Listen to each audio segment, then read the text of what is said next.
Good evening, and thank you for joining us. The local Alstom railcar plant has informed its main union that major layoffs will begin in June. Unifor officials say by the end of this summer, more than half of their 400-plus members will be off the job while they continue to wait for a crucial contract to build Toronto's new subway trains. Jonathan Wilson reports. In early 2021, the provincial government announced the Thunder Bay Alstom plant was chosen to build 60 extra streetcars for the Toronto Transit Commission.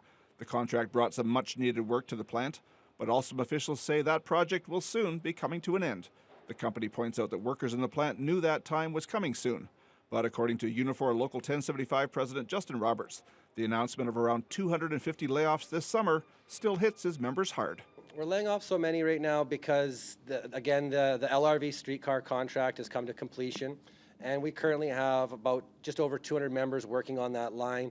And as that one ramps down, there will be a gradual layoff in smaller increments until the full completion of that contract. Roberts expects that some senior employees will be shifted to Alstom's other ongoing contracts to refurbish hundreds of GO trains over the next 7 years. But those contracts only require about 150 Unifor members compared to the current 407 working in the plant. So we're currently working on the GO Transit refurbishment contract of 94 cars, I believe. And that one should last us a couple of years until once that one ends, we'll start the 181 cars that we were just awarded at the end of 2024. Alstom and Unifor continue to wait for good news about a potential $2 billion contract to build new subways for Toronto. The money is finally in place from all three levels of government, but Robert says he wishes that had happened much sooner. We really need the future subway car contract to keep our plant very profitable. But aside from that work, I've heard that there are other rumblings of smaller contracts that we are reaching out and we're trying to get to maintain our workforce. And while Alstom prepares for layoffs, one thing that shouldn't affect the plant is the new U.S. tariffs.